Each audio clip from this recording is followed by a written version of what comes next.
अस्सलामुअलैकुम दोस्तों, आज मैं इस लेक्चर में आप सबको समझाऊंगा कि कैसे हम किसी भी सेंटेंस की फॉर्मल वयन, फॉर्मल निगेशन और इनफॉर्मल निगेशन कैसे करते हैं। तो सबसे पहले आपको ये क्वांटिफायर के कुछ एग्जांपल के बारे में पता होना चाहिए। जैसा कि यहाँ पर एक स्टेटमेंट लिखी हुई है, अब आपने इसको क्वांटिफायर की मदद से लिखना है। तो जैसा कि यहाँ पे लिखा हुआ है कि ऑल ट्राइंगल्स हैव 3 साइड्स। यहाँ पे देखें सबसे पहले इस स्टेटमेंट में क्वांटिफायर वाला कोई वर्ड तो नहीं यूज हो रहा। जैसा कि देखिए यहाँ पे ऑल का वर्ड यूज हो रहा है, मैंने ऑल की जगह यूनिवर्सल क्वांटिफायर लिख दिया।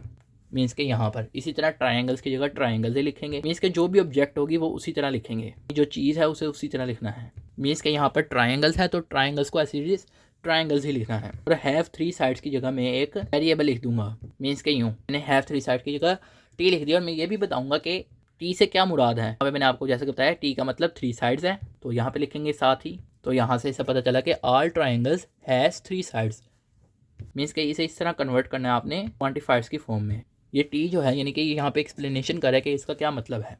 इसी तरह एक और एग्जांपल देख लें ताकि आपको मजीद बेहतर समझ आए। नेक्स्ट स्टेटमेंट देखिए, यहाँ पे लिखा हुआ है नो डॉग्स हैव विंग्स। इसका मतलब है कोई भी डॉग जो है उसके विंग्स नहीं होते। तो ये सही बात है। अब इसको हम एक और वे में भी लिख सकते हैं कि all dogs have not wings. दुनिया में जितने भी डॉग्स हैं उनके विंग्स नहीं होते, पर नहीं होते। तो इसको हम दूसरे वे में भी चेंज कर सकते हैं। मैंने इस स्टेटमेंट को दूसरे वे में ट्रांसलेट कर दिया ताकि वो एक क्वांटिफायर की फॉर्म में लिखी जाए। यानी कि मैंने क्वांटिफायर फॉर्म में इसे ट्रांसलेट कर दिया, यानी जहाँ पर क्वांटिफायर का वर्ड यूज़ हो रहा हो। यहाँ पे नहीं हो रहा था लेकिन यहाँ पे हो रहा है, तो चेंज किया, थोड़ा सा चेंज कर सकते हैं। अब यहाँ पे किसका यूज़ हो रहा है? ऑल का यूज़ हो रहा है। तो ऑल की जगह यूनिवर्सल क्वांटिफायर लिखेंगे, डॉग्स की जगह डॉग्स लिखेंगे। सबसे पहले यहाँ पे मैंने क्वांटिफायर लिखा और फिर जो चीज़ है ऑब्जेक्ट है उसे उसी तरह लिख दिया। और जो अगली जो चीज़ है मैं उसे कोई वेरिएबल लिख दूंगा इसकी जगह। यानी कि ये जो हैव नो विंग्स है, अब ये चीज़ रह गई ना, यहाँ पर मैंने इसकी जगह डी लिख दिया। अब डी यानी कि क्या बता रहा है कि आगे वजाहत भी करनी है कि डी से क्या मुराद है। डी से मुराद है D does not have wings. Means का सबसे पहले आल की जगह ये लिखा, डॉग्स की जगह ये लिखा, इसकी जगह ये लिखा और फिर इसके आगे वजाहत की कि इससे क्या मुराद लिखा हमने। तो इस तरह अब हम इसे क्वांटिफायर में चेंज करेंगे। अब बात करते हैं कि फॉर्मल वयन किस तरह लिखनी है। ये जैसा कि आप ऊपर स्टेटमेंट देख रहे हैं यही वाली, तो यहाँ पर ये जो स्टेटमेंट है ये इसकी फॉर्मल वयन है। इसी तरह इसकी ये फॉर्मल वयन है, तो इसे फॉर्मल वयन कहते हैं। एक और स्टेटमेंट देखते हैं और उसकी फॉर्मल वयन लिखते हैं। जैसा कि लिखा हुआ है नो पॉलिटिशियंस आर हॉनेस्ट। यहाँ पर ये एक क्वांटिफायर वाली फॉर्म में नहीं है। मीन्स कि यहाँ पर कोई क्वांटिफायर वाला वर्ड यूज नहीं हो रहा, तो उसे थोड़ा सा चेंज कर दें ताकि हम इसे क्वांटिफायर वाली फॉर्म में सही तरह चेंज कर सकें। अब ये लाइन का मतलब यही है, नो पॉलिटिशियंस आर हॉनेस्ट, यानी कि जितने भी पॉलिटिशियंस है वो हॉनेस्ट नहीं है। तो मैं ये भी कह सकता हूँ कि all politicians are not honest, यानी कि इस स्टेटमेंट को थोड़ा सा चेंज कर देते हैं ताकि क्वांटिफायर वाला वर्ड यूज हो सके। अभी हमने इसे चेंज किया है। फॉर्मल वर्जन का मतलब है मीन्स के हमने उस पर क्वांटिफायर लगाना है। यानी ऑल की जगह हमने क्या लिखना है? यूनिवर्सल क्वांटिफायर लिखना है। पॉलिटिशियंस की जगह पॉलिटिशियंस ही लिखना है।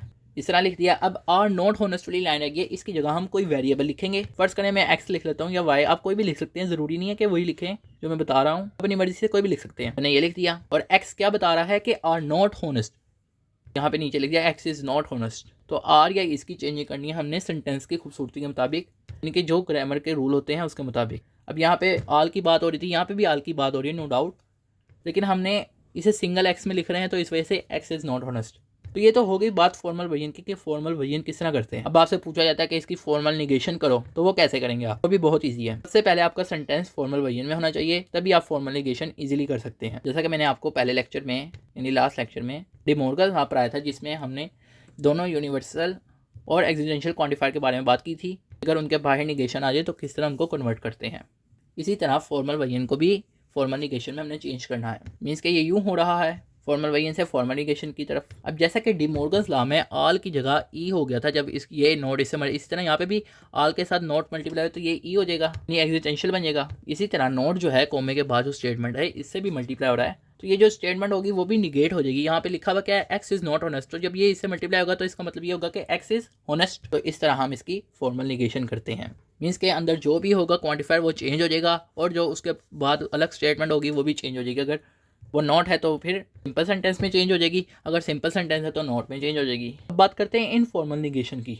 मीन्स के हमने इस सेंटेंस की इनफॉर्मल निगेशन भी करनी है। तो इनफॉर्मल निगेशन में हम ये लिखेंगे जैसा कि लिखा हुआ है नो पॉलिटिशियंस आर हॉनेस्ट, यानी कि कोई भी पॉलिटिशियन हॉनेस्ट नहीं है। तो इसकी इनफॉर्मल निगेशन में हम ये लिख देंगे सम पॉलिटिशियंस आर हॉनेस्ट, यानी कि हमने इसकी निगेशन करनी है। इसका मतलब लिखा हुआ है कि कोई भी जो है वो हॉनेस्ट नहीं है।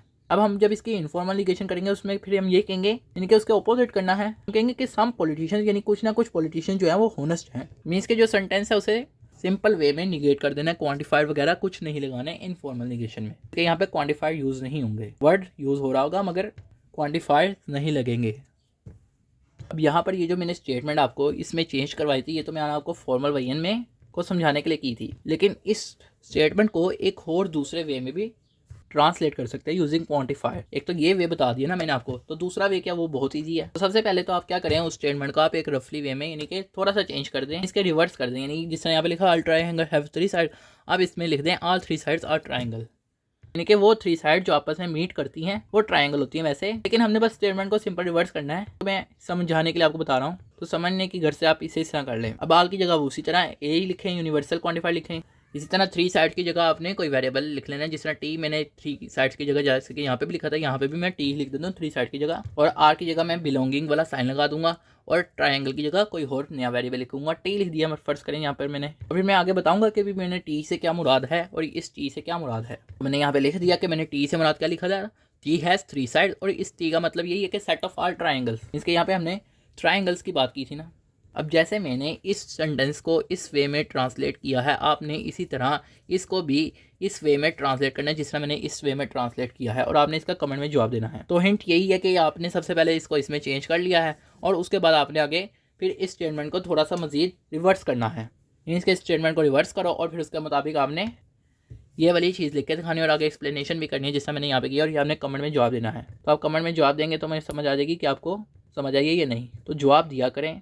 एक और टॉपिक है जो कि नया है आपके लिए, और एक छोटा सा टॉपिक है ये काउंटर एग्जाम्पल। आपको बाजू का कहा जाता है, एमसीक्यूज में आता है या शॉर्ट क्वेश्चन आ जाता है कि काउंटर एग्जाम्पल लिख के दिखाओ, काउंटर एग्जाम्पल को प्रूफ करके दिखाओ। जैसा कि यहाँ पे एक स्टेटमेंट लिखी हुई है जो कि रॉन्ग है, तो मैंने पहले भी आपको कराई थी कुछ लेक्चर्स में, जिसमें मैंने आपको बताया था कि ये जो स्टेटमेंट है ये फॉल्स है, क्योंकि ये स्टेटमेंट यही बता रही है कि अगर हम इसको ट्रांसलेट करें वो यही कहता है कि एक्स स्क्वायर जो है वो ग्रेटर देन एक्स होगा हर दफ़ा। तो हमें ये भी बताता है कि एक्स बिलोंग करता है रियल नंबर से, मींस का रियल नंबर का मतलब होता है कि इसमें फ्रैक्शन वाले नंबर भी आ सकते हैं। तो मैं यहाँ पे कोई भी फ्रैक्शन वाला नंबर डालूँ तो क्या फिर ये प्रॉपर्टी होल्ड करेगी?